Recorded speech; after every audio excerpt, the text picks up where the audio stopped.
հայ-ռուսական հարաբերությունները։ Ես չգիտեմ, դուք գիտեք ինչ է տրամաբանությունը, որ Հայաստանի Հանրապետությունը իր շահերը պետքա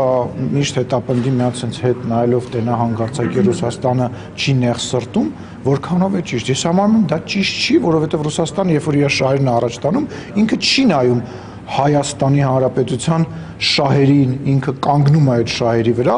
թե չի կանգնում այդ շահերի վրա, եւ Հայաստանի Հանրապետությունը Ռուսաստանի դեմ որևիցե քայլ չի անում։ Հայաստանի Հանրապետությունը իր անվտանգությունը, իր քաղաքական ուղղությունն է ապահովում։ Վերջացրեք, շատ վատ բան է այդ, որ տենց,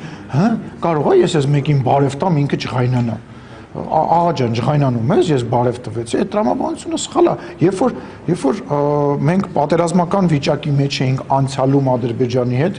Ռուսաստանը համ զենք էր վաճառում Ադրբեջանին, համ դաշնակցային հարաբերությունների մեջ էր եւ ասում էր, որ մենք անկախ պետություն ենք եւ բոլորի հետ ունենք մեր հարաբերությունները։ Իսկ Հայաստանը պետք է տենց ճորտ լինի, իրան ասեն դու սրա հետ պետք է լավ լինես, սրա հետ պետք է լավ չլինես, որ հանկարծակի իրան բարևեցիր կամ դիմավորեցիր կամ հանկարծակի հյուրընկալեցիր, սենց ո՞նց կլինի։